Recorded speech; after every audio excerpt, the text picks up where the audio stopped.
السلام عليكم ومساء الخير، وسعيد جدا بوجودي معاكم. كنت بتكلم لسه مع سيادة المحافظ، انا معترف بان احنا فعلا مقصر، فشلنا في الوصول الى الناس في كل محافظات مصر. انا بقول ان احنا لازم نعيد الاهتمام تاني بكل محافظات مصر، ما يبقاش اهتمامنا فقط بالعاصمة. ساعدكم بده، وبعترف بانه جميعا نحن مقصرون في هذه القضية. ده بيخلي احيانا بعض الناس في كل محافظات مصر عندهم احساس بالتهميش، انهم مهمشون، يعني لا احد يهتم بقضاياهم، لا احد يهتم بمشاكلهم الا اذا في فجأة مصيبة. يعني فتلاقي طلعوا هذا الكم الهائل من الكتب التي يمكن ان تخدم الانسانية، والتي يمكن ان تخدم الدين، تخدم المجتمع. الجدل الديني اللي كان بيحدثه مصطفى محمود هو ده اللي ممكن يستفيد منه المجتمع. قضية الإلحاد التي اتهم بها في السابق كان لها بعض البوابات في بدايات حياته، منها مثلا مصطفى محمود كان بيصلي في أحد المساجد وهو طفل في المنوفية قبل أن ينتقل إلى طنطا. ففي شيخ جامع عنده، كان هذا الشيخ واخد الإسلام بالشكل اللي بياخدوا بعض مشايخ هذا الزمان، بالشكل الظاهري، بشكل الفتاوى الخاطئة، الفتاوى الحمقاء الجاهلة اللي زي الفتاوى اللي بنسمعها أحيانا هذه الأيام. مصطفى محمود كان ضد التخلف. الشيخ قال في يوم من الايام ان انا يا جماعه لو عايزين تقضوا على الحشرات والصراصير، انا هديكوا ورقه مكتوب عليها بعض الايات القرانيه، هتحطوها على المكان اللي فيه الحشرات فهتموت على طول. طبعا ده كلام لا علاقه له بالعلم، يعني ولو ان احنا يمكن ان نقضي على كل المشاكل بهذه الوسائل فيبقى خلاص، يبقى احنا لا نفكر ولا نجتهد ولا نجهد أنفسنا، واللي عنده بقى تعب في الكبد ياخد هذه القصاصة من الشيخ ويحطها على الكبد، واللي عنده تعب في الكلى ياخدها ويحطها على الكلى. كان مصطفى محمود رافضا لهذا الجمود وهذا التخلف باسم الدين وباسم الإسلام. فحتى لما خد الورقة وحطها في المكان اللي بتوجد فيه الحشرات وجد أنها لم يتم القضاء عنها. هو أنا يعني حتى طلقت زوجتي الأولى ليه وطلقت زوجتي الثانية ليه، وليس هناك شيئا أخفيه، يعني ما عنديش حاجة أخفيها، ما عنديش حاجة أخجل منها يعني.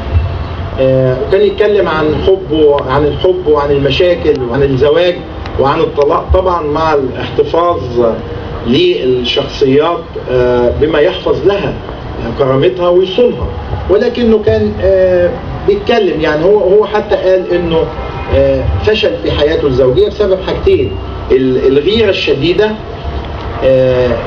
من الزوجات، الحاجة الثانية انه كان يهتم اهتماما شديدا بعمله وبمعمله وبكتبه وبأفكاره. اعتقد ما فيش حد ممكن يتحمل زوج بهذا الشكل او ينتمي الى هذه العجينة او الى هذه الطينة، زوج منشغل بالعلم وبالادب وبالفكر. بس انا عايز في النهاية اقول انه مصطفى محمود نموذج يمكن ان نقتدي به. حتى يا جماعة مرحلة الالحاد اللي ضايقت البعض منه، انا بقول هي كانت في وقت قليل جدا، ولكن قادته الى ايمان شديد. هو دايما كان بيقول انه انا استفدت منها، ان انا اصبحت اكثر ايمانا، وان انا قدمت للعالم الاسلامي وللمجتمعات الاسلامية هذا الانتاج الضخم. حاجة اخيرة تتعلق بحلقات العلم والايمان. تخيلوا انتوا لما يبقى عندنا كنز اسمه حلقات العلم والايمان. لو سألت اي حد ايه اهم البرامج التلفزيونية اللي شكلت وعيك الثقافي والعلمي، لازم يحط في مقدمتها او يضع في مقدمتها العلم والايمان. لازم، لا يمكن ابدا انه يختلف اثنان على ذلك. مصطفى محمود في العلم والايمان، بعض الناس تسافر عشان تتفسح، هو لا، كان يسافر عشان يجيب مادة فيلمية تتعلق بالزلازل، بالبراكين، بالمشاكل العلمية، بأحدث الاكتشافات العلمية. مصطفى محمود اكتشف، تحدث عن انفلونزا الخنازير اللي عامله لنا كل هذا الفزع منذ 25 عاما أو منذ 20 عاما يعني. تحدث عن انفلونزا الخنازير وقال إنها ستهدد العالم يوما ما. مصطفى محمود لو تشوفوا إنتاجه العلمي في هذه الحلقات، أنا بقول عندي كنز ثمين، مع ذلك تم التفريط في هذا الكنز الشديد. للأسف تم بيعه. مصطفى محمود طبعا عانى في البدايات، بعض الحلقات أنتجها بنفسه، بعض الحلقات كانت إنتاج شركة الرياض السعودية. أبع صديق العزيز الأستاذ وائل الإبراشي، وهو يعرض لكم بعض لمحات عن الدكتور مصطفى محمود.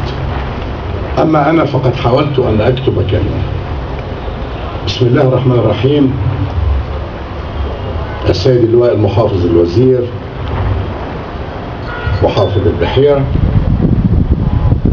محمد شعراوي، السادة الحضور، نجتمع هنا اليوم لا لنرثي الأستاذ الدكتور مصطفى محمود، ولا لنعدد مآثره، ولا حتى لنضيء له شمعة. فقد أصبح الآن في غنى عن كل هذا، وهو الآن بين يدي الرحمن الرحيم. بل هدفنا هم الأحياء فالحاضر والمستقبل. نحن نحثهم على دراسة هذا الراحل العظيم، وعلى تحليل أعماله، وعلى استشفاف السطور وما بين السطور، وهي تحتاج إلى مئات من الكتب والدراسات. فكل مقال كتبه أو دراسة نسجها أو كتاب ألفه أو رواية قصها أو مسرحية صاغها هي في حد ذاتها كنز في الأدب أو العلم أو الفن أو الفكر أو الفلسفة. هذا رجل على حد علمي ليس له شبيه في عصرنا الحديث في مصر أو في العالم العربي والإسلامي قاطبة. إنه رأس واحدة جمعت بين الفكر والفلسفة والأدب والفن والعلم، وهو في كل هذا قطب وقمة وسمو.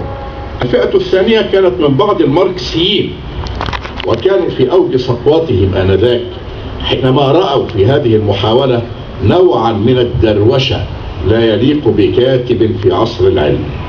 وقد أضاف الآن الصديق العزيز الأستاذ وائل الإبراشي أن هناك فئة أخرى ثالثة ربما كانت أكثر ضراوة من هاتين الفئتين، وهي الصهيونية.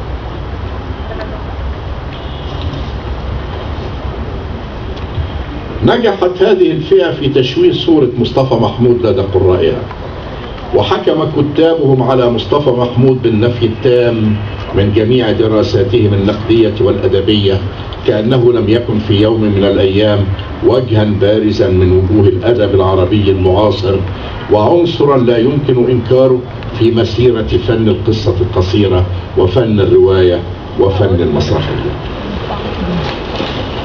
يقول دكتور مصطفى محمود في مقدمة كتابه إبليس: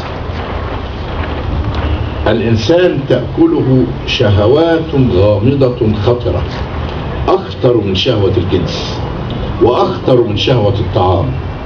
هي شهوة العقيدة، شهوة اليقين، الشهوة إلى شيء يؤمن به ويصدقه.